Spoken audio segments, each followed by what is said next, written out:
Message au peuple congolais. Pourquoi la résistance congolaise s'oppose au concert des artistes congolais à l'extérieur du pays?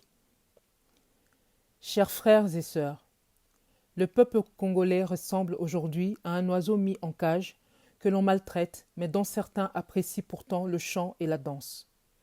Nos bourreaux veulent que nous continuions à chanter et à danser pour mieux camoufler les bruits de nos souffrances. Pour mettre un terme à la tragédie que vit notre peuple depuis trop longtemps, nous devons tous comprendre que l'heure est à l'effort de tous. Chacun de nous doit faire sa part pour libérer notre pays, la République démocratique du Congo, comme d'autres ailleurs ou avant nous. Le message de la résistance congolaise est donc simple. Arrêtons de chanter pour qu'enfin le monde entende le grondement de notre colère et de notre révolte. Arrêtons notre musique et arrêtons de danser pour qu'enfin le monde voie ou entende les pleurs de nos enfants que l'on égorge, les cris de nos femmes que l'on viole, le son de nos ventres qui crient famine. Arrêtons de nous distraire pour que le monde comprenne enfin à quel prix du sang s'opère le pillage des ressources de la RDC. Arrêtons de nous distraire pour nous préoccuper enfin du véritable bien-être des Congolais, de tous les Congolais. Soyons sourds au chant des sirènes de ceux qui aiment nos richesses mais n'aiment pas le peuple congolais.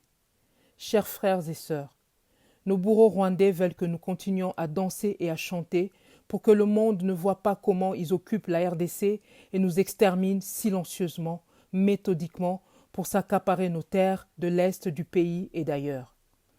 Pour faire la paix, il faut au moins être deux. Nous avons toujours voulu la paix, mais eux ne veulent que la guerre. Nous devons aujourd'hui nous battre, non pas parce que nous aimons la guerre, mais pour vivre et surtout vivre en paix. La RDC est en deuil, la RDC est en guerre. Ne dansons plus, ne chantons plus, mais battons-nous d'abord pour sauver nos vies et nos terres. Nous demandons donc à nos artistes de s'investir dans leur domaine d'abord à l'intérieur du pays pour réveiller le peuple congolais et non pour venir brouiller notre message à l'extérieur et y endormir ceux d'entre nous qui sont déjà debout. Oui, nous voulons une solution à la crise actuelle, mais nous nous battons pour une véritable solution pour tous et non pas seulement pour quelques individus parce que notre peuple, le peuple congolais, n'a que trop souffert.